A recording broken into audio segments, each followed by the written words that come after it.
Parecía que definitivamente la tiranía se había instalado en Roma.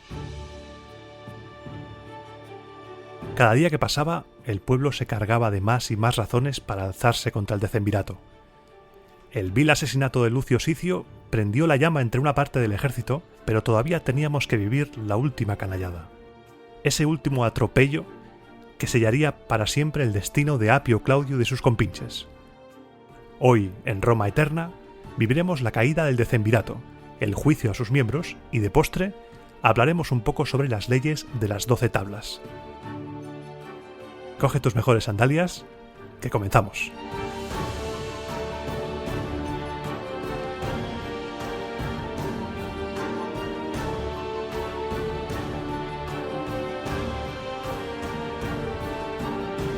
El programa anterior acabó con el funeral de Lucio Sicio, mitad hombre, mitad ejército, que había sido asesinado por orden de los decémviros para evitar que propagara ánimos revolucionarios. La misión tuvo éxito, mataron al viejo soldado, sí, pero ¿a qué precio? Los decémviros sufrieron un protoefecto Streisand del copón. Intentaron acallar la rebelión, pero lo único que consiguieron con el asesinato fue que los ánimos se caldearan todavía más. Les salió el tiro por la culata. Y si ya las cosas no estuvieran suficientemente calentitas, se le añadiría, como te decía en la introducción, la última canallada, esa gota que más que colmar el vaso, haría explotar el vaso directamente. Lo que vamos a vivir hoy guarda muchas similitudes con el episodio de la violación de Lucrecia por parte de uno de los hijos del soberbio. Una Lucrecia que interpretó de maravilla Sonia Chávez, a la que desde aquí mando un saludo. Pero es muy importante que nos quedemos también con las diferencias que vamos a ir explicando. Lo primero de todo va a ser situarnos en 3 escenarios diferentes. La acción va a ocurrir, por un lado, en el campamento que estaba cerca de Fidenas, en el que estaba Lucio Sicio, que fue asesinado. Ahí tenemos a medio ejército cabreado. Luego tenemos al ejército que estaba en el campamento del Álgido, que de ese todavía no sabemos mucho. Y tenemos un tercer escenario que es la ciudad de Roma. En el campamento del Álgido estaba el ejército que había sido enviado para combatir contra los ecuos. Entre sus filas había un plebeyo llamado Virginio, que era centurión, y, según nos cuentan, todo un ejemplo de rectitud, tanto en la vida civil como en la milicia. Yo me lo imagino como Lucio Boreno, de la serie de Roma HBO, pues igual. Este centurión, este Virginio, tenía una hija llamada Virginia, de la que nos dicen que era la muchacha más hermosa de Roma. Por lo que podemos extraer de lo que nos cuentan las fuentes de ella, estaba recién en edad casadera, ya había superado los 12 años, no tendría muchos más de 15, o sea, estaría entre 12, 15, 16 como mucho. Una muchacha que estaba prometida en matrimonio con Lucio Icilio, el ex tribuno de la plebe del que te hablé en el programa anterior. Pues bien, un día, Apio Claudio la vio en el foro y se encaprichó de ella. Intentó conquistarla de todas las maneras posibles. No podían arreglar un matrimonio porque ella estaba prometida y además iría en contra de las leyes que él mismo había inscrito en las 12 tablas, de las que te hablaré luego, la prohibición de matrimonio entre patricios y plebeyos, con lo que Apio Claudio trató de seducir a Virginia de todas las maneras posibles. Le envió regalos, le envió dinero a sus nodrizas, pues era huérfana de madre, pero Virginia no le hizo ni caso. Cuando Apio comprobó que Virginia no tenía el más mínimo interés en él, estos regalos, estas promesas de una vida mejor, se convirtieron en violencia cruel y despótica. Apio Claudio estaba decidido a tomar a la muchacha, sea como sea, y nadie se lo iba a impedir. Así que tramó un plan. Mandó llamar a uno de sus clientes, a un tal Marco Claudio, un hombre del que nos dicen que no tenía escrúpulos, y le contó lo que necesitaba. Necesitaba tomar carnalmente a Virginia. Entre los dos decidieron secuestrarla. Marco Claudio se rodeó de un grupo de secuaces, a cual peor, y aprovechando que Virginio, el padre de Virginia, estaba ausente en el campamento del Álgido, un buen día, en mitad del foro, la cogió del brazo, le dijo que ni se le ocurriera resistirse y gritó que se la llevaba porque era hija de una de sus esclavas. Virginia no reaccionó, estaba aterrorizada. y su nodriza gritaba pidiendo ayuda a cualquiera que estuviera por ahí. Gritaba que era hija de Virginio, que estaba prometida con Icilio, que no era ninguna esclava, que había un error ahí, se estaban equivocando. Por suerte, la gente que estaba en el foro evitó que Marco Claudio se llevara a la chica por la fuerza, y viendo que no había posibilidad alguna de llevársela, se dirigió a la magistratura, se dirigió al tribunal. Y adivina quién estaba ahí sentado en el tribunal ese día, casualmente, impartiendo justicia. Apio Claudio en persona. Apio tenía prisa por despachar el asunto, así que se decidió rápido a ver qué pasaba ahí. Bueno, estaba todo acordado, pero el teatro lo querían hacer para revestir de legalidad algo que era un secuestro. La multitud no dejó que empezara ese juicio, ese teatrillo, hasta que no hubiera ningún pariente de Virginia presente. Al rato, indignadísimos, aparecieron el tío materno de la joven, llamado Publio Numitorio, un hombre famoso entre los plebeyos, además acompañado de un grupo de amigos y parientes, y Lucio Icilio, el prometido de la chica, acompañado también de un numeroso grupo de jóvenes plebeyos. Una vez estuvieron todos, se hizo el silencio y Marco Claudio tomó la palabra. No he hecho nada temerario ni violento respecto a la muchacha, Apio Claudio. Siendo su amo, me la llevo conforme a las leyes. Tengo una esclava familiar que nos ha servido durante muchos años. Cuando ella estaba embarazada, la mujer de Virginio la convenció de entregarle la criatura cuando diese a luz. A nosotros nos dijo que había dado a luz un niño muerto, pero en realidad le entregó la criatura a Numitoria, que la adoptó y la crió como su hija. Este hecho me pasó inadvertido durante mucho tiempo, pero ahora lo sé por una delación. Tengo muchos y muy buenos testigos, y además he interrogado a la esclava, así que recurro a la ley común a todos, que estipula que los hijos no son de quienes los adoptan, sino de sus madres. Libres si ellas son libres, esclavos si son esclavas, y con los mismos dueños que tengan también sus madres. De acuerdo con esta ley, exijo llevarme a la hija de mi esclava y estoy dispuesto a someterme a juicio si alguien hace valer sus derechos. La gente estaba, alucinando con todo esto. Tomó la palabra después Publio Numitorio, el tío de Virginia, y dijo que la historia de Marco Claudio era una patraña, esta historia no se sostenía por ningún lado. Qué casualidad, ¿verdad? Que no habían reclamado en todos estos años y que ahora, que Virginia está en edad casadera y además destacaba por su belleza, ahora venían a reclamarla como esclava. ¿Con qué fin se estaba tramando todo esto? ¿Es realmente Marco Claudio quien está reclamando? ¿O hay alguien detrás que solo quiere satisfacer sus más bajas pasiones? La gente se iba calentando, porque estaban viendo claramente que Apio Claudio y Marco se estaban aprovechando de que el padre estaba ausente para hacer esto. Le pidieron a Apio que por favor que no hiciera nada, que concediera la libertad provisional a Virginia y que por favor diera plazo a Virginio, al padre, para acudir a Roma, ya que estaba fuera sirviendo al Estado. Apio Claudio, con todo su morro, no le dio la libertad provisional a Virginia y dijo que el reclamante, su compinche, estaba en su perfecto derecho de llevarse a la muchacha, ya que al no estar presente el padre, el amo se la lleva. Siempre y cuando, eso sí, prometa presentarla a la llegada del que dicen que es su padre. El cuajo de esta gente es brutal. Aquí ya la multitud empezó a rodear la tribuna, los gritos empezaban a ser amenazas, e Icilio agarró con fuerza a su prometida y dijo: «Mientras yo viva, Apio, nadie se la llevará. Me voy a casar con esta joven. Ya puedes reunir todos los lictores que quieras. Si tocas a Virginia caerá sobre ti la ira del ejército, del pueblo y de los dioses. Y no ejecutarás nunca semejante sentencia a no ser que nos quites la vida. Apio, considera una y otra vez el paso que vas a dar.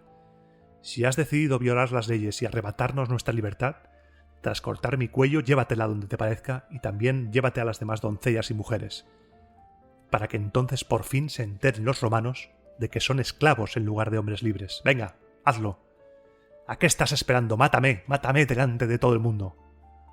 Los lictores rodearon a Icilio. Parecía que la cosa iba a acabar mal, iba a acabar a puñalada limpia. Incluso Marco Claudio, en un ejercicio de extrema valentía, se había escondido detrás de Apio. Pero en ese momento Apio vio que no se podía desmadrar la cosa, que no se lo podía permitir, y pidió calma a todo el mundo, ya que no le iba a dar motivos a estos rebeldes, a esta plebe, a este tribuno de la plebe Icilio, para iniciar una revuelta, ya que este hombre lo único que estaba haciendo era buscar pelea. Y pidió a Marco Claudio que renunciase a su derecho de llevarse cautelarmente a Virginia, pero con una condición trampa. Virginio debía presentarse en Roma al día siguiente. Si el padre no se presentaba, automáticamente Virginia sería entregada a Marco Claudio como su esclava. Pero por el momento, su tío Numitorio se quedaría con la custodia de la joven. Mientras todo esto pasaba, Icilio mandó a su hermano a que fuera al campamento del Álgido para mandar llamar a Virginio para que viniera Virginio al día siguiente a Roma. La salvación de Virginia dependía de la presencia de su padre.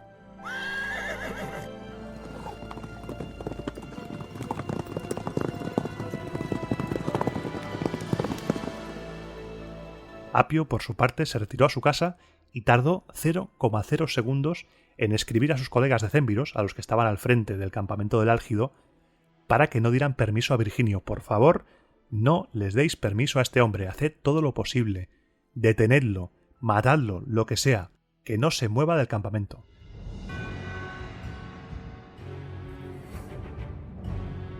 Por suerte, la carta de Apio llegó cuando Virginio ya había marchado del campamento. Menos mal, pero aún así, Virginio tuvo que viajar evitando los caminos porque había guardias patrullando con órdenes de arrestarlo en cuanto le vieran el pelo. Apio Claudio lo dio todo para evitar que Virginio fuera a Roma.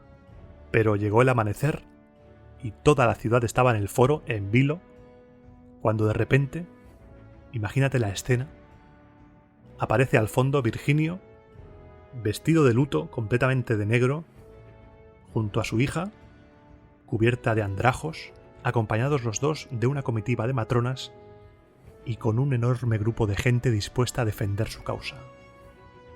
A cada paso que daba, el centurión gritaba a la gente, se quejaba amargamente de todo lo que le estaba pasando.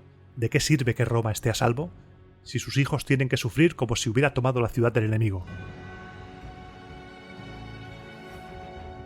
Tito Livio nos dice que Apio Claudio subió al tribunal y, sin dar a Virginia oportunidad de responder, decretó que Virginia fuese tenida por esclava y que pasara automáticamente a la propiedad de Marco Claudio.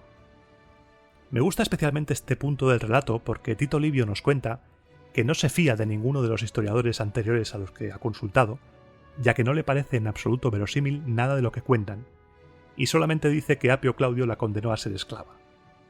Y aquí meto la versión de Dionisio de Halicarnaso, porque Dionisio cuenta que sí que tuvo ocasión de hablar la familia, e incluso presentaron testigos que dijeron que habían visto embarazada a la mujer de Virginio.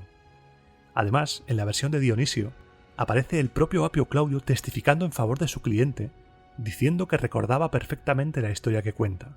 El resultado, sea un autor u otro, es el mismo. Apio Claudio sentencia que Virginia es esclava legalmente de Marco Claudio.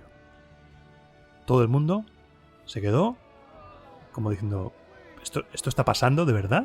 ¿Esto es real? ¿Is this real life? Asombrados, paralizados ante semejante atrocidad.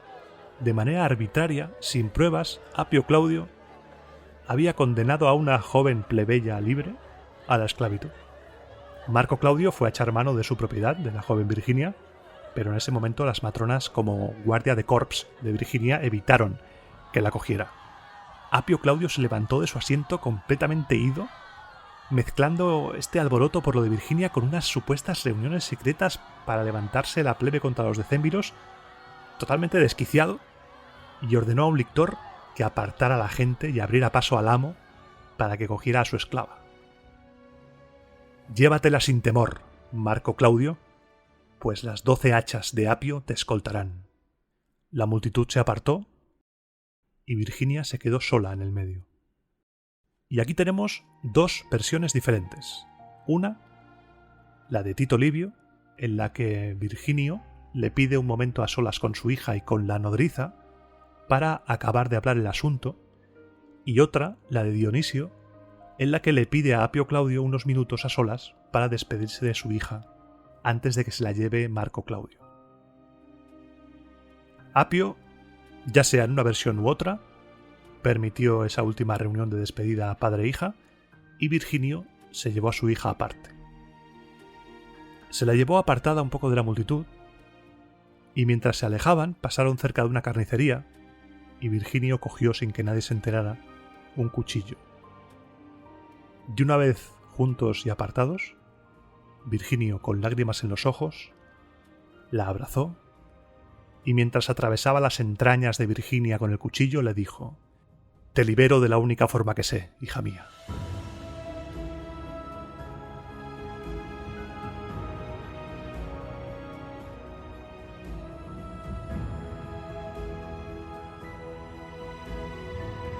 Después, dejando delicadamente a su hija en el suelo, se volvió hacia el tribunal y dijo: «Apio, Apio Claudio, por esta sangre yo te maldigo». El caos se apodera del foro, todo el mundo gritando, todo el mundo yendo de un lado para otro, llorando, dándose golpes en el pecho, la gente como loca. Estaban viviendo un episodio trágico, no, lo siguiente. Apio saltó de su silla como un resorte y ordenó detener a Virginio. Virginio, protegido por la gente, escapó, llegó a las puertas de la ciudad y consiguió coger un caballo e irse. Y mientras tanto Icilio y Numitorio levantaron el cuerpo sin vida de la muchacha y lo mostraron al pueblo.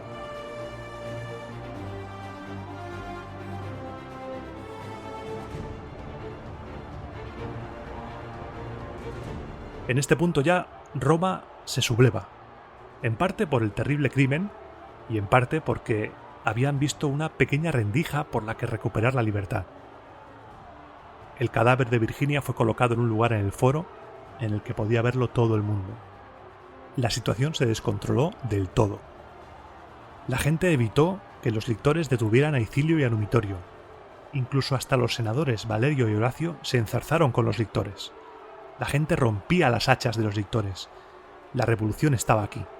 El senador Valerio se erigió en la auténtica autoridad, convocó al pueblo en asamblea y ordenó a los lictores que dejaran de obedecer a un particular, a Apio Claudio. Un Apio Claudio completamente abandonado y viendo que si se quedaba en el foro iba a recibir una somanta de palos, así que optó por cubrirse la cabeza y escapar a su casa sin que nadie le viera. Los parientes de Virginia prepararon el funeral más lujoso posible y llevaron el cuerpo en procesión por las calles más importantes de la ciudad. Toda Roma salía de sus casas a despedir a Virginia. Las mujeres le lanzaban flores, coronas, cintas, juguetes de niña. Algunas incluso mechones de su propio pelo que se lo cortaban y se lo entregaban. Los hombres también contribuían a su manera, con regalos. Cuentan las fuentes que algunos comprados y otros robados. El deseo de derrocar a los decémviros se apoderó de todos, pero nadie quería empezar una guerra civil. Así que de momento tenemos Roma completamente desbordada, en una situación dramática. Si Virginio conseguía llegar al campamento del Álgido y sublevaba al ejército, estaría todo perdido para Apio Claudio y los suyos. Se tenía que evitar a toda costa que Virginio llegara al campamento. Pero era demasiado tarde. Virginio estaba a punto de llegar. Y vamos a dejar por un momento a Virginio a caballo corriendo, a toda prisa llegando al campamento del Álgido, porque tú y yo vamos a hablar de un tema que ha surgido cuando yo estaba preparando el guión para este programa, y es el tema de Virginia. La historia de Virginia, sus similitudes con Lucrecia, y si realmente la familia de Virginia la defendía a ella o defendía a otra cosa. Y me explico. Esta historia, la historia de Virginia, seguramente sea un invent, seguramente sea una historia legendaria, falsa, fruto quizá de la mente de Fabio Pictor con intención de dañar a la familia Claudia, porque parece ser que estaban un poco picaditos, y por eso se construyó un relato fijándose, seguramente, en el relato de Lucrecia, porque la historia de Lucrecia tiene muchas similitudes con la historia de Virginia. ¿Recuerdas Lucrecia, la mujer que fue violada por uno de los hijos de Tarquinio el Soberbio y que se quitó la vida para evitar la deshonra? Y ese acto provocó que la gente se revolucionara contra los tarquinios. Pues aquí tenemos algo parecido. Pero el cambio principal es la actitud de Virginia. Lucrecia es una mujer poderosa, una mujer que se niega a aceptar su destino y se quita la vida. Pero Virginia es una mujer sumisa, una mujer que está en shock por el miedo, quizá por la educación recibida, pero los autores no nos dicen nada acerca de su actitud, solamente que se deja hacer. Pero ese se deja hacer puede ser fruto también de la persona que escribe. Porque cuando tú escribes una cosa, cuando una persona escribe un relato y en ese relato pone sobre el tablero a personajes y les hace hablar, está mostrando su propia mentalidad, está mostrando su manera de ver el mundo a través de esos personajes. Y si analizamos con detenimiento la versión de Tito Livio, Virginia, como persona, no cuenta en absoluto para nada en todo ese relato. Porque aquí yo he sido un poco zorrupio y he construido la historia con la versión de Dionisio de Halicarnaso, que no tiene ese matiz romano que sí que tiene la de Tito Livio. Es muy complicado descubrir cómo pensaban los romanos de hace 2000 años, en el caso de Tito Livio, o más, si esto es un relato que ha copiado tal cual Tito Livio de Fabio Pictor. Pero a través de esos personajes que hablan y hacen cosas, podemos descubrir cositas al respecto del pensamiento. Y vamos a analizar cómo es la versión de Tito Livio para descubrir qué hay más allá de toda esta historia. Cuando intervienen los familiares, Icilio y Publio Numitorio, a defender a Virginia, en el relato de Tito Livio no están defendiendo a Virginia. Están defendiendo su pureza, su castitas. No una castitas entendida como castidad cristiana. No, es un voto de fidelidad a un único hombre. En este caso, Icilio. Cuando Icilio se pone delante de Apio Claudio y defiende a Virginia, que dice: yo me voy a casar con esta joven, según Tito Livio dice: y pura la tomaré por esposa. Hasta que dices, bueno, puede ser comprensible, vale. Pero más abajo, hablando de su futuro suegro de Virginio, dice: si cede a las presiones de éste, refiriéndose a Apio Claudio, tendrá que buscarse un partido para su hija. Yo, en defensa de la libertad de mi prometida, perderé antes la vida que la fidelidad. Icilio está dispuesto a morir, pero no por Virginia, está dispuesto a morir por su castitas. Porque si Marco Claudio se la lleva, Icilio, cuando dice tendrá que buscar un partido para su hija, está diciendo que como se la lleve, renunciará a ella, ya que una vez perdida la castitas, ya no le interesa a Virginia, no tendría honor como marido. Y cuando Virginio llega a la ciudad y se enfrenta a Apio Claudio, lo primero que le dice es: a Icilio he prometido a mi hija, no a ti, y la he educado para el matrimonio, no para ser deshonrada. ¿Te parece bien entregarte al coito de forma indiscriminada al estilo del ganado y de las fieras? No olvides que la sociedad romana era mucho más conservadora de lo que las películas nos han contado. Con estos detalles podemos descubrir cosas de la mentalidad, de la concepción de la mujer, del matrimonio, de la vida cotidiana. Son pequeñas ventanas que se abren, muy interesantes, para poder conocer mejor a esta gente que vivió hace tantos siglos. Y yo cuando leo estas cosas a la hora de preparar programas digo, te lo tengo que contar porque es que si no, no me quedo tranquilo. Y mientras te contaba todo este rollo, Virginio ha llegado al campamento acompañado por un grupo de casi 400 hombres que le seguían desde la ciudad, encendidos de indignación, vamos, como locos.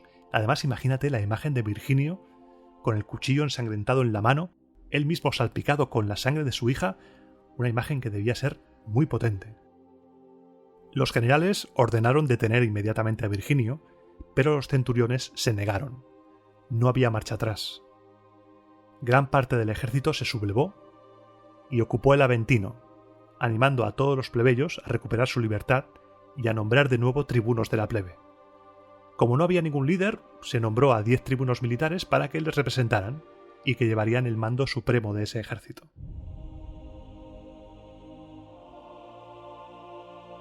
Eso sucede en el Álgido, y los del Álgido se van al Aventino. El otro ejército, el que ya estaba cabreado por la muerte de Sicio, recibió las noticias de lo ocurrido en Roma directamente de Icilio. Este ejército también se sublevó, nombró otros 10 tribunos militares y se unió al que estaba en el Aventino. Y ahí lo tenemos, el ejército de Roma en el Aventino, en plena secesión, con 20 tribunos militares al mando que eligieron a su vez a 2 líderes supremos, Marco Opio y Sexto Manilio. Nos cuentan también que no armaron jaleo, no destrozaron nada, se fueron allí al Aventino civilizadamente, tranquilo, oye, somos rebeldes pero somos respetuosos y tiramos las cosas a la papelera, somos gente limpia, gente ordenada. Cuentan que mientras tanto el Senado se reunía cada día, pero sin ningún resultado. Se dedicaban a pelearse entre ellos, a echarse en cara todo lo sucedido, a los decémviros el asesinato de Sicio, la lujuria de Apio, los desastres militares, ¿por qué todo lo hacéis tan mal? Y le pedían día tras día a Valerio y a Horacio que por favor fuesen al Aventino a negociar con la plebe y con el ejército. Valerio y Horacio se negaban a ir, salvo que los decémviros dimitieran de su cargo inmediatamente. Estando las cosas bloqueadas, Marco Duilio, un antiguo tribuno, informó a la plebe que con el Senado no había nada que hacer, que hasta que la cosa no estuviera realmente mal, no harían nada. Si ya teníamos al ejército y parte de la plebe sublevada en el Aventino, el resto de la plebe se vuelve a ir al Monte Sacro. Tenemos 2 secesiones en Roma a la vez. Roma se queda abandonada. Cuentan que había más lictores por la calle que gente. Finalmente, Valerio y Horacio son enviados a negociar con la plebe y las condiciones que pone la plebe son las siguientes. Me parece bien, volvemos a Roma, pero restableced el poder tribunicio, el derecho a apelación, que no hubiese represalias contra ninguno de los sublevados, tanto civiles como militares, y, como última condición, con respecto a los decémviros, entregádnoslos para quemarlos vivos. Se aceptaron todas las condiciones salvo la última, que dijeron, bueno, quizá entregároslos para que hagáis una barbacoa, quizá es demasiado. Lucio Valerio y Marco Horacio volvieron a la curia, todos estuvieron de acuerdo con las condiciones, todos no, menos los decémviros, que, bueno, no les hacía mucha gracia, pero no tenían más remedio. Se había acabado la partida para ellos. Game over, decémviros, game over.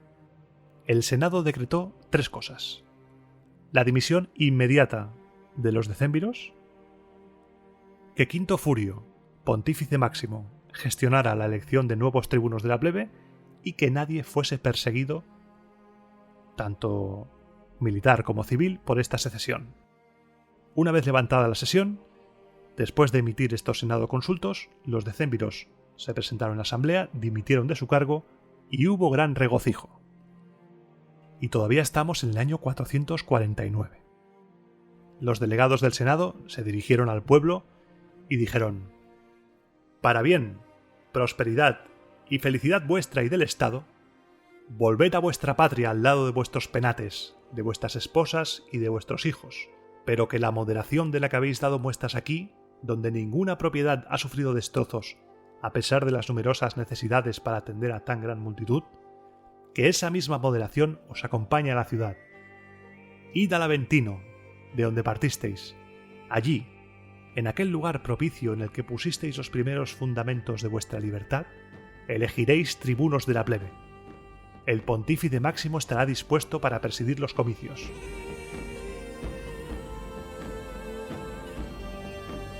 Todo el mundo feliz, cruzó la ciudad en silencio y llegó al Aventino, y allí se eligieron inmediatamente nuevos tribunos de la plebe. El primero, Lucio Virginio, estaba cantado. El segundo, Lucio Icilio, también estaba cantado. El tercero también, Publio Numitorio, del que tenemos dudas acerca de la relación con Virginia. Tito Livio dice a la vez que es tío materno y abuelo de Virginia. Es un poco extraño. Los siguientes tribunos fueron Gayo Licinio, descendiente del primer tribuno de la plebe nombrado en la secesión del Monte Sacro, Marco Duilio, Marco Titinio, Marco Pomponio, Cayo Apronio, Apio Bilio y Cayo Opio. Esta elección de tribunos de la plebe se llevó a cabo en los prados de Flaminio, al sur del campo de Marte, y donde se construyó el Circo Flaminio en el año 220. Actualmente se cree que el Circo Flaminio estaba, si abres Google Maps o visitas Roma, traza un rectángulo imaginario que empiece en la vía del Pórtico de Octavia y que vaya a la izquierda hasta la Piazza Benedetto Cairoli y que baje hasta el Tíber. Pues por ahí estaba. Una vez elegidos los tribunos de la plebe, un interrex proclamó cónsules a Lucio Valerio Potito y Marco Horacio Barbato, que ocuparon su cargo inmediatamente. Qué estrés de año, ¿eh? Qué estrés de año 449, porque además su tarea de gobierno fue muy importante para la plebe. Lo primero que hicieron fue aprobar una ley por la cual lo que la plebe decidiera obligaba a todo el pueblo, patricios incluidos. Después, y como habían prometido, restauraron el derecho de apelación y además sancionaron una nueva ley según la cual nadie podía crear ninguna magistratura sin apelación. Y al que la crease, la religión y la ley permitían darle muerte sin ser acusado de crimen por ello. También se votó que quien dejase a la plebe sin tribunos sería azotado y decapitado. La cosa iba en serio, porque además también se proclamó de nuevo la inviolabilidad de los tribunos de la plebe, a los que aparte de darles la inviolabilidad religiosa, se les dio la inviolabilidad legal. Esto significaba que si alguien agredía a un tribuno de la plebe, su cabeza sería inmolada a Júpiter, y sus pertenencias vendidas, y los beneficios entregados al templo de Ceres, Liber y Libera. También se aseguraron de que los senadoconsultos, que antes se destruían o alteraban, fueran guardados en el templo de Ceres. Toda una batería de reformas legales a favor de la plebe que se aprobó sin ningún tipo de oposición de los patricios, porque de momento no les estaban tocando ninguno de sus derechos. Estaban dándole derechos a la plebe, pero no estaban quitando derechos a los patricios. Una vez recuperada ya la normalidad, los tribunos de la plebe decidieron que se había quedado buena tarde para la venganza. Había llegado la hora de juzgar a los tiranos.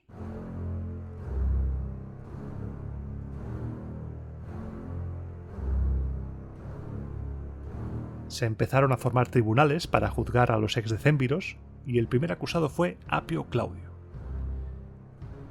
Se decidió ir primero a por el pez gordo por dos razones. La primera, minar la moral de los demás acusados, y segunda, evitar que el resentimiento de la gente se fuera diluyendo a medida que salieran las condenas, ya que según Dionisio es más intenso el odio en los primeros juicios que en los siguientes. Así que primero vamos a poner a Apio Claudio para que toda la bilis de la gente caiga sobre él. Y la persona encargada de llevar la acusación contra Apio fue ni más ni menos que Virginio, el padre de Virginia.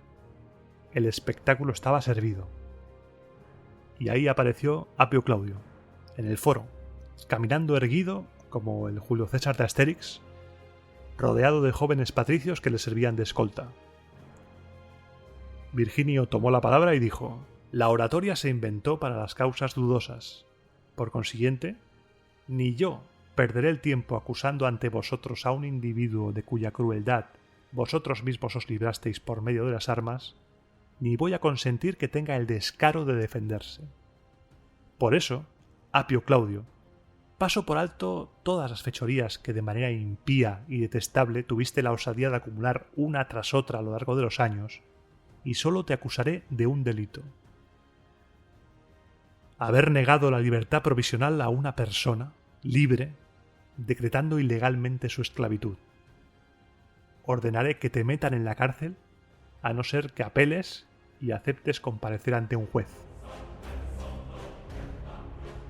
Apio sabía que ante un juez no tendría la menor oportunidad, pero también sabía que en la cárcel su vida valía cero. Así que cuando se lo iban a llevar a la cárcel, de repente se oyó la voz de Apio que dijo: «Apelo». Apelaba la decisión alguien que no dudó en saltarse el derecho de apelación de los demás. El más cruel de los decémviros ahí estaba en el foro, implorando que se le permitiera hablar en un juicio y evocando la compasión de sus conciudadanos.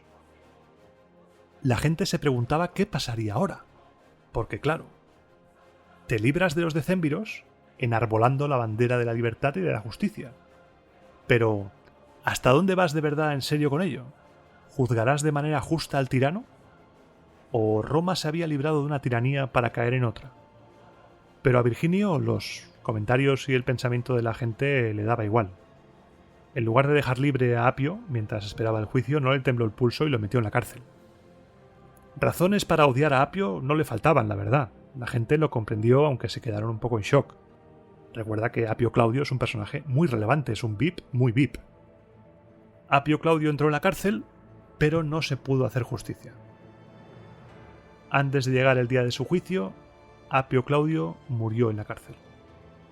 Según Tito Livio, se suicidó. Pero Dionisio nos abre otra puerta diciendo que mucha gente sospechaba que fue asesinado en prisión por orden de los tribunos y que la versión del suicidio fue hecha oficial por los tribunos. A ver, que la vida de Apio Claudio no valía nada en el momento de entrar en prisión, lo sabía él, lo sabía Virginio, lo sabíamos tú y yo, así que es posible que le hicieran un Epstein y lo suicidaran.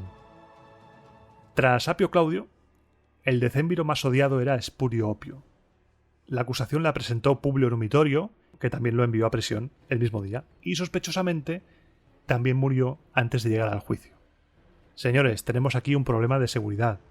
Se nos están muriendo los presos. ¿Qué está pasando? Y no se están suicidando. Este preso tenía 56 puñaladas. Se confiscaron los bienes de todos los decémviros. De todos. Nos cuentan que los demás decémviros se exiliaron y que Marco Claudio, el reclamante, se salvó de ser ejecutado gracias al propio Virginio y se exilió a Tibur. En ese momento los manes de Virginia, después de vagar reclamando venganza, por fin descansaron. Y quienes no descansaron fueron los patricios. Los patricios empezaban a tener miedo. Los tribunos de la plebe parecían ser ahora los tiranos. Era eso el salvaje oeste. Los tribunos iban desatados.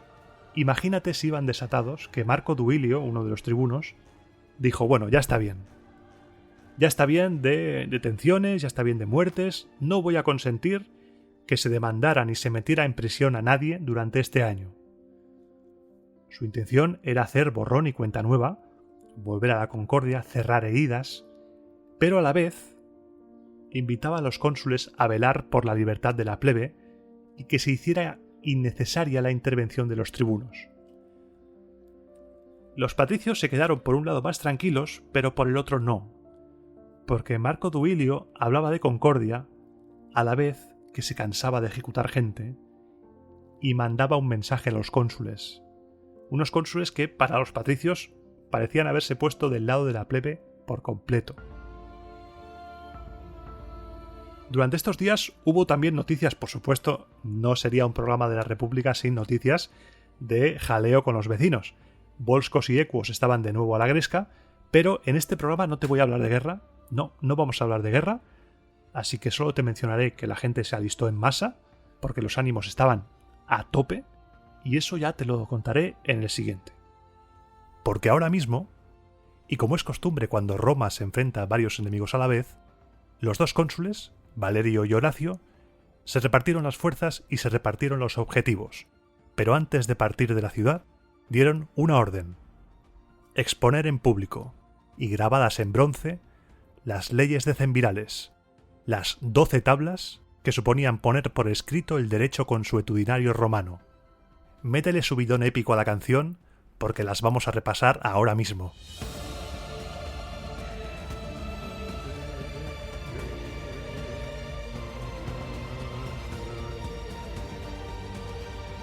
Es que te contagia, madre mía, las 12 tablas. ¡12 tablas!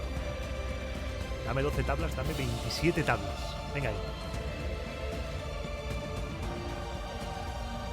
Aquí cerramos todo ya, cerramos Tito Livio, cerramos Dionisio, no nos sirven. Dionisio, por ejemplo, es súper gracioso, yo me partí, porque dice textualmente Dionisio de Halicarnaso sobre las 12 tablas. Sobre las leyes romanas que encontramos escritas en las 12 tablas, no convenía hacer ninguna mención, a pesar de ser tan respetables y tener tal superioridad en comparación con las legislaciones griegas. Muy bien. Dionisio, dices que son superiores a las griegas, son muy importantes, son respetables, pero no convenía hacer ninguna mención. Me lo imagino escribiendo con rabia ahí, muy fuerte. Malditos romanos, no voy a hablar de las 12 tablas. Así que nada, nos va a tocar buscar. ¿Cómo podemos encontrar información sobre las 12 tablas? ¿Podemos encontrar información sobre las 12 tablas? Eso es lo primero. ¿Alguien tiene una copia? ¿Existe eso? No. No existe ninguna copia. Lamentablemente no sabemos con certeza lo que contenían las 12 tablas. No lo sabemos exactamente. Solo podemos hacernos una idea de su contenido a través de lo que otros autores posteriores nos cuentan sobre ellas. Gente como Macrobio, Varrón, Plinio, Festo, Tácito, Gayo, un jurista provincial del siglo II después de Cristo, autor del libro más antiguo destinado a la enseñanza del derecho, Las Instituciones. Gente como Ulpiano, Pomponio, Gelio. En la Constitución del emperador Gordiano y en la de Diocleciano también se hace referencia a las 12 tablas. O incluso en las Instituciones del emperador Justiniano, publicadas en el año 533 de nuestra era, cuando ya había caído el Imperio de Occidente y sobrevivía el Imperio de Oriente. Tito Livio y Cicerón también nos habla de ellas. Cicerón nos dice que las 12 tablas, en su tiempo, todavía eran tan importantes que los niños se las tenían que aprender de memoria, y Pomponio dice que con ellas comenzó a fluir el derecho. Ten en cuenta que estamos todavía en una época prácticamente legendaria. La fiabilidad de la información que tenemos sobre los 3 primeros siglos de la historia de Roma es escasa, por ser amables. Tito Livio, cuando empieza a escribir su historia, se excusa en la falta de fiabilidad debida a la destrucción originada por los galos en la ciudad de Roma en el año 387. Ups, spoiler. Pero como te he dicho alguna vez, aunque casi todo sea legendario, siempre podemos extraer cosas interesantes. Este siglo V que estamos viviendo ahora fue, quitando los adornos de las historias legendarias, una época de conflictos sociales en la que poco a poco se fueron cambiando las cosas y se fue transformando el Estado romano. La ley de las 12 tablas es el primer cuerpo normativo escrito del que tenemos noticia en Occidente, y además no fue derogada por leyes posteriores. Veremos cómo poco a poco a lo largo de los siglos los plebeyos fueron ganando derechos, magistraturas, poder, hasta conseguir la igualdad legal, formal, en el año 287 con la Lex Hortensia. Todo este relato del decemvirato de Virginia es un gran invent, pero quizá hay cositas que no fueron tan invent. Por ejemplo, todo el tema de la embajada griega, los investigadores se inclinan a pensar que realmente pudo haber pasado. Unos emisarios de Roma enviados a Grecia, pero no a Grecia, sino a la Magna Grecia, que les pilla más cerca. Además, se han encontrado similitudes entre las 12 tablas y algunas leyes griegas antiguas, así que tampoco sería tan descabellado. Luego también está el hecho de si las 12 tablas son realmente un documento legal del siglo V o son una recopilación de leyes posterior. Y hay un precepto en las leyes, hay un artículo que dice que un ciudadano romano no podía ser vendido dentro de la ciudad como esclavo por deudas. Dice que la persona insolvente debía ser vendida más allá del Tíber, trans Tiberim. Roma no se extendió hasta más allá del Tíber hasta la toma de Veies en el año 396 a.C., así que ese artículo concreto sí que debía ser anterior a ese 396. Otro tema también es el contenido. El contenido de las 12 tablas puede parecernos cruel desde nuestro punto de vista, pero eran unas leyes sencillas, claras y directas. Haces esto, te pasa esto. Y se cree que la estructura era más o menos la siguiente. Las tablas 1, 2 y 3 contendrían derecho procesal civil, las tablas 4 y 5 derecho de familia y sucesiones, las tablas 6 y 7 sobre negocios, el nexum y los poderes de tutela, las tablas 8 y 9 el derecho penal, en la 10ª el derecho sacro y las tablas 11 y 12 son un popurrí que traerían cosas como la prohibición del matrimonio entre patricios y plebeyos. Parece ser que estas leyes recogían 8 clases de penas: pecuniaria, prisión, azotes, talión, ojo por ojo y brazo por brazo, infamia, destierro, esclavitud y muerte. Y ahora ha llegado el momento de repasar algunos artículos, ¿no? Venga, vamos a ir al turrón. He utilizado para consultar esto un estudio de las 12 tablas realizado por César Rascón García y José María García González de la editorial Tecnos. Y he elegido solo de entre lo que tenemos los que más llaman la atención. Tampoco quiero que el programa se acabe convirtiendo en un estudio de las 12 tablas punto por punto. Por ejemplo, de la primera tabla me llama la atención ya el primero. Si uno es llamado ante el magistrado, vaya. Si no va, llámese a testigos, y entonces apréndasele. Si se demora deliberadamente o trata de escapar, échensele las manos encima. Si estuviera impedido por la enfermedad o por la vejez, se le proporcionará una montura. Queda escrito. Si te llaman, vas, y punto. Y como no vayas, vamos a por ti. En la tabla tercera encontramos por escrito el tema de la esclavitud por deudas. El término, según derecho, para pagar la deuda reconocida sea 30 días. Inmediatamente después, llévesele ante el magistrado. Si no cumple lo juzgado o nadie sale en el acto garante por él ante el magistrado, llévelo consigo el acreedor y átelo con una correa o un grillete de al menos 15 libras o, si quiere, de más. Aún en ese punto se permitía pactar, y si no pactaban, se les mantenía encadenados 60 días. Durante ese tiempo eran llevados al comicio ante el pretor, pregonando por la ciudad la cantidad por la cual habían sido condenados. Transcurridos 3 días de mercado, si no se había satisfecho la deuda, el acreedor le podía matar o lo podía poner a la venta transtiberim. Después del tercer mercado, córtesele en pedazos. No se andaban con tonterías aquí, ¿eh?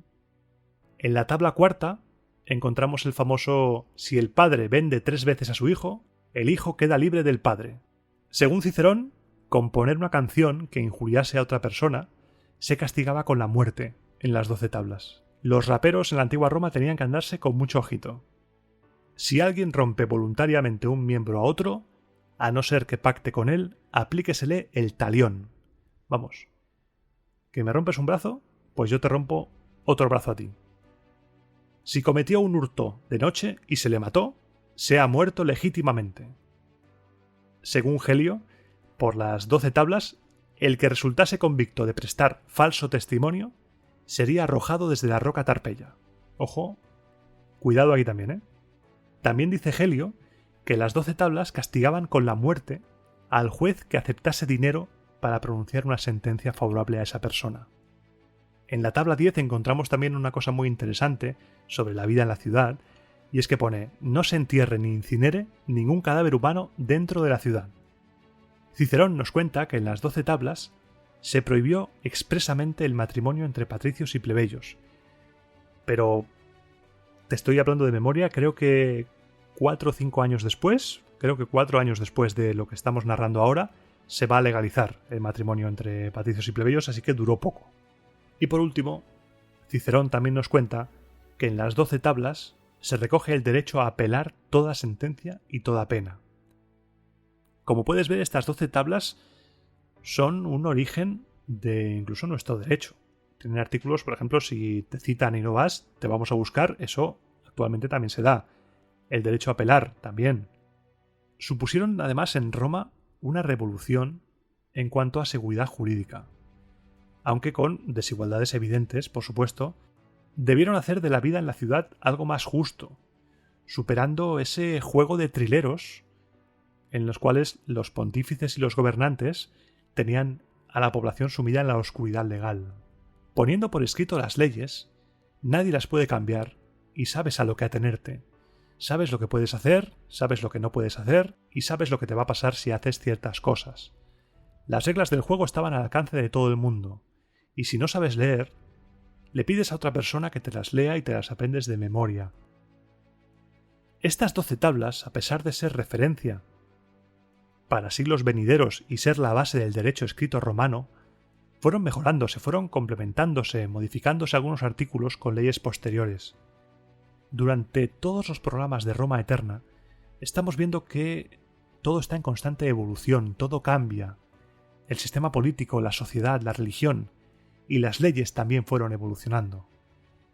Pero sin duda, en este momento, a pesar de vivir todavía una época que tiene una capa, un rebozado muy gordo de leyendas y de invenciones, este momento fue un momento clave en la historia de Roma, porque por primera vez se pusieron las leyes por escrito y se marcó un antes y un después en la vida de los romanos. En ese momento, y gracias a ponerlas por escrito y hacerlas públicas, las leyes dejaban de ser un patrimonio exclusivo de la élite para ser patrimonio de todos.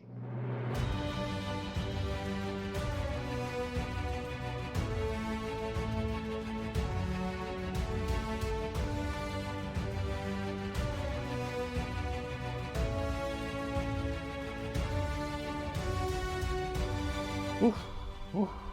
Vaya programa, espérate, voy a beber algo.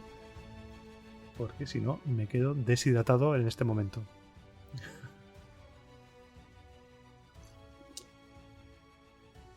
Estoy cogiendo por costumbre ponerme intensito en los finales y no sé a dónde va a llegar esto, ¿eh?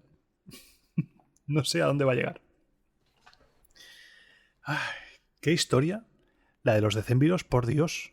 La he tenido que dividir en 2 programas porque es que si no, no me daba la vida. Una historia muy rica, muy llena de todo. Lo tiene todo esta historia. Lo de Lucio Sicio, lo del CSI, la embajada griega, lo de Virginia, los juicios que se mueren ahí en la cárcel, todo, lo tiene todo. Y planeando sobre todo este relato, las 12 tablas. Que quizá dices, ha sido corto, pero es que tampoco soy un experto en derecho y tampoco quiero que esto sea un tostón sobre derecho. Lo que quiero que te quedes es con la importancia de ese momento de poner por escrito las leyes y del hecho de que a pesar de que estamos en una época ricamente inventada, esa evolución, esa lucha social genera estos cambios. Y esto de poner por escrito las leyes es muy importante. Hoy en día lo damos por hecho, porque tenemos ahí el Código Civil, el Código Penal, pero eso no existía antes. Tú no sabías a qué atenerte. Y ahora me voy a inventar un ejemplo extremo. Vas caminando por la calle y pisas por un sitio que no puedes pisar. Te vienen y te detienen, tú no sabes qué has hecho, pero las leyes de los antepasados dicen que no puedes pisar por ahí. Vas a morir arrojado por la roca Tarpeya. ¡Hostias! ¡Hostias! Ahora, con las leyes por escrito, dices, a ver, tú te las lees y dices, no puedes pasar por ahí. Ajá, vale, no puedo pasar por ahí porque si no me tiran por la roca Tarpeya. Estupendo. Y no pasas por ahí. Dura lex, sed lex. Y hoy no voy a poner el ventilador porque voy a aguantar un poco. El otro día, cuando puse el ventilador y dije, bueno, ya limpiaré luego el sonido y tal, pensé, ¿y si pones también durante la grabación siguiente el ventilador? Y se oía un montón. Se oía un montón el ventilador.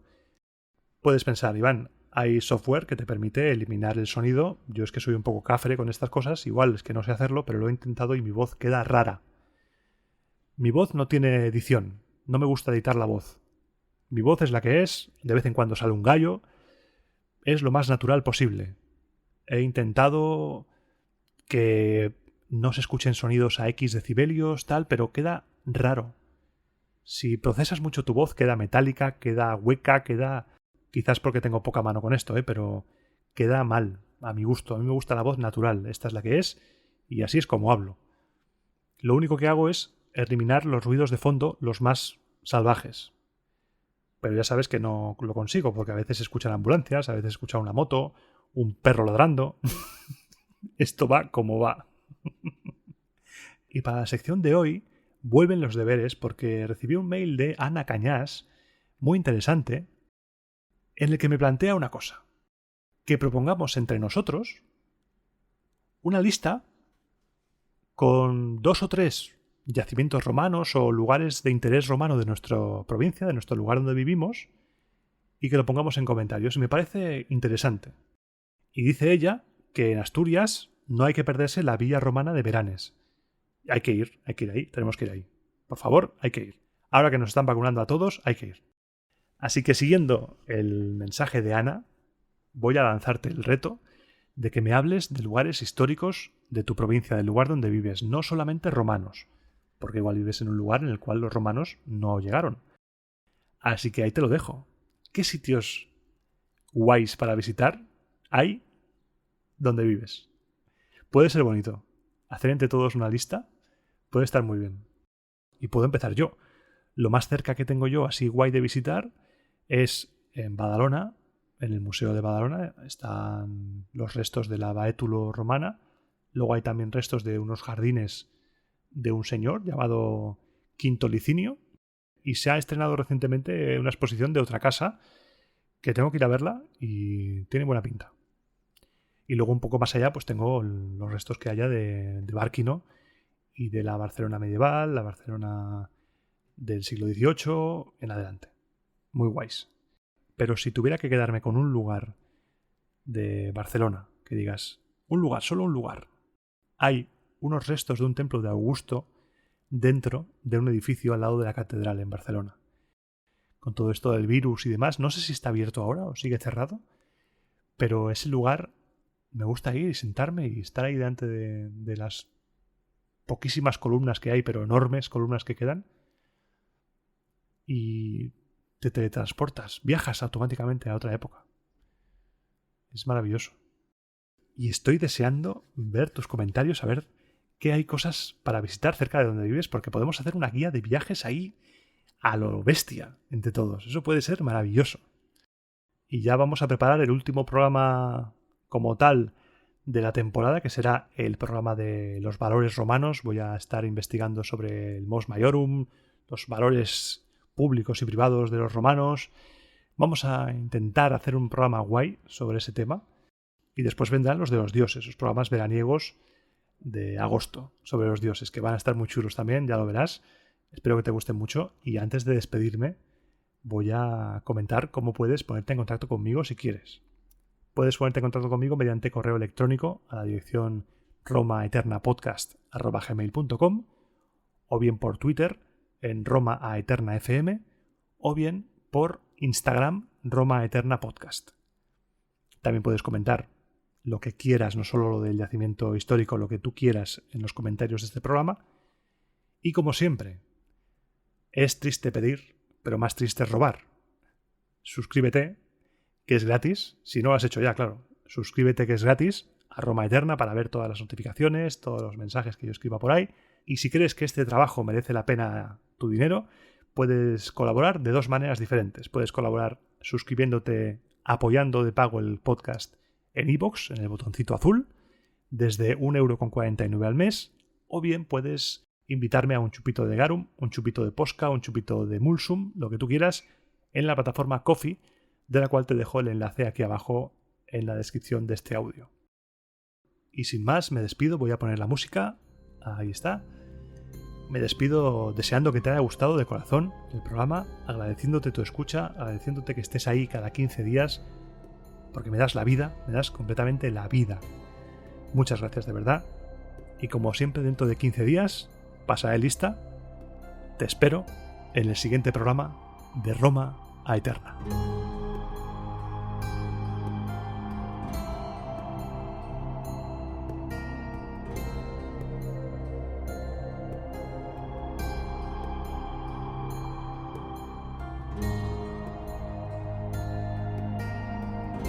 Bueno, pues un programa más. Al final se ha ido muy bien.